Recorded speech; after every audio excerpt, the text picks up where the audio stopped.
আজ আমরা দেখতে পেলাম নির্বাচনের আগের দিন রাজনৈতিকভাবে মোকাবেলা করতে ব্যর্থ হয়ে আমাদেরকে সাইবার অ্যাটাক করে আমাদের আইডিগুলোকে ডিসেবল করে দেওয়া হচ্ছে। যারা এই প্রপাগান্ডাকে বেছে নিতে চায়, সাইবার বুলিং করে রাজনৈতিকভাবে মোকাবেলা করতে না পেরে সাইবার বুলিং করে মোকাবেলা করতে চায়, প্রিয় ঢাকা বিশ্ববিদ্যালয়ের শিক্ষার্থীবৃন্দ, আপনারা আগামীকাল 9 সেপ্টেম্বর ব্যালটের মধ্য দিয়ে তার জবাব ইনশাআল্লাহ আপনারা দেবেন, সেটা আমরা বিশ্বাস করি। ছোট থেকে আজ পর্যন্ত যে লেভেলে এসেছি সে পর্যন্ত কোনোদিন কাউকে পেছন দিয়ে আঘাত করার চেষ্টা করিনি। যে নির্বাচনের আগের দিন নানান ধরনের সাইবার অ্যাটাকের এদের প্রিপারেশন আছে, আমি যে সংখ্যাগুলো করেছিলাম তারই প্রমাণ মিলল আজ সকাল 9টা সাড়ে 9টার দিকে। আমি ঘুম থেকে উঠে আমি যখন প্রিপারেশন নিচ্ছিলাম আমি বাসা থেকে বের হব, ঠিক ওই মুহূর্তে আমি দেখতে পেলাম আমার আইডি নাই হয়ে গেছে, ডিসেবল হয়ে গেছে।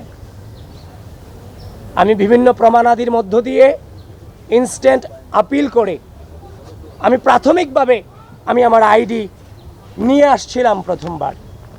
প্রথমবার যখন আমি দেখলাম ব্ল্যাঙ্ক দেখাচ্ছিল, এর পরবর্তীতে আমি আইডি উদ্ধারের পরে আমি আমার ফেসবুক প্রোফাইলে একটা পোস্ট করেছিলাম যে ঢাকা বিশ্ববিদ্যালয় এবং বাংলাদেশকে সচেতন থাকবার জন্য। ঠিক এই পোস্টের 56 থেকে 57 মিনিট পর আবারও একইভাবে আমার আইডিকে ডিসেবল করে দেওয়া হয়। আপিল করে রেখেছি প্রমাণ আদি দিয়ে। আমি জানি না আমি আইডি আর নির্বাচনের আগে ফিরে পাবো কিনা। প্রিয় সাংবাদিক বন্ধুগণ, আমাদের আইডি দিয়ে আমরা আমাদের প্রচার কার্যক্রম চালিয়েছিলাম, প্রচুর পরিমাণে সেটা রিচও হচ্ছিল।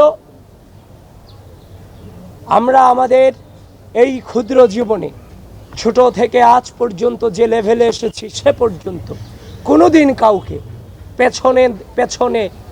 পেছন দিয়ে আঘাত করার চেষ্টা করিনি। আমরা যোগ্যতার বিপরীতে যোগ্যতা দিয়ে লড়াই করার চেষ্টা করেছি, অপসংস্কৃতির বিরুদ্ধে সুস্থ সংস্কৃতি দিয়ে লড়াই করার চেষ্টা চালিয়ে গিয়েছি।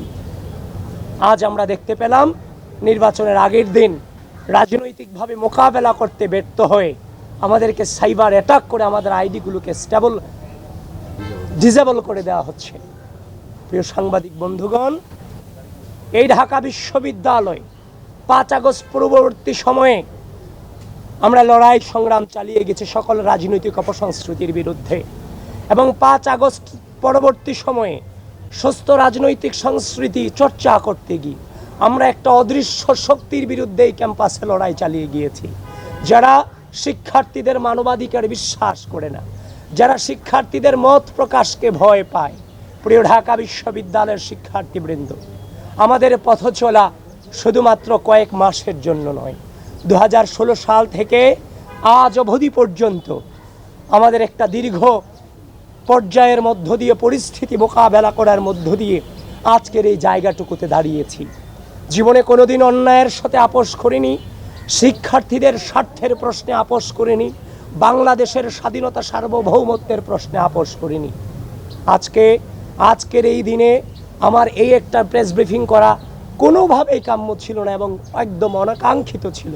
আগামীকাল নির্বাচন, আমার নির্বাচনী প্রক্রিয়া নিয়ে আমাদের ব্যস্ত থাকার কথা ছিল, কিন্তু ঢাকা বিশ্ববিদ্যালয়ের শিক্ষার্থীদেরকে বলতে চাই, যারা এই অন্যায় পথকে বেছে নিয়েছে, যারা এই প্রপাগান্ডাকে বেছে নিতে চায়, সাইবার বুলিং করে রাজনৈতিকভাবে মোকাবেলা করতে না পেরে সাইবার বুলিং করে মোকাবেলা করতে চায়, প্রিয় ঢাকা বিশ্ববিদ্যালয়ের শিক্ষার্থীবৃন্দ, আপনারা আগামীকাল 9 সেপ্টেম্বর ব্যালটের মধ্য দিয়ে তার জবাব ইনশাআল্লাহ আপনারা দেবেন, সেটা আমরা বিশ্বাস করি।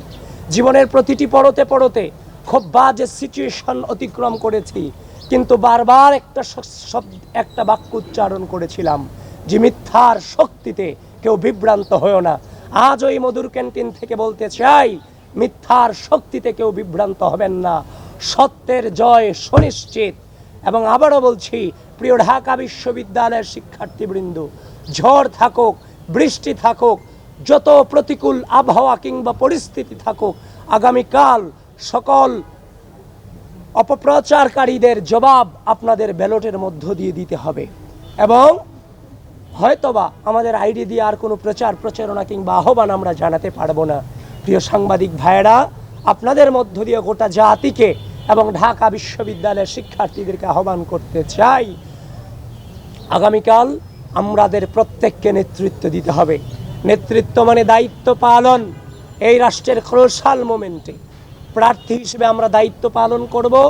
সাধারণ শিক্ষার্থী হিসেবে আপনার ভোটাধিকার যথাযথভাবে প্রয়োগের মধ্য দিয়ে আপনারাও দায়িত্ব পালন করবেন, এটুকুই আপনাদের কাছে আকুল নিবেদন। প্রত্যেকটা মুহূর্তে বাজে বাজে পরিস্থিতি অতিক্রম করেছি। স্বাধীন এই সার্বভৌম 5 আগস্ট পরবর্তী বাংলাদেশে আবারও সেই একই নোংরামির শিকার হতে হবে, সেটা সত্যিকার অর্থেই চরম বেদনাদায়ক, চরম বেদনাদায়ক।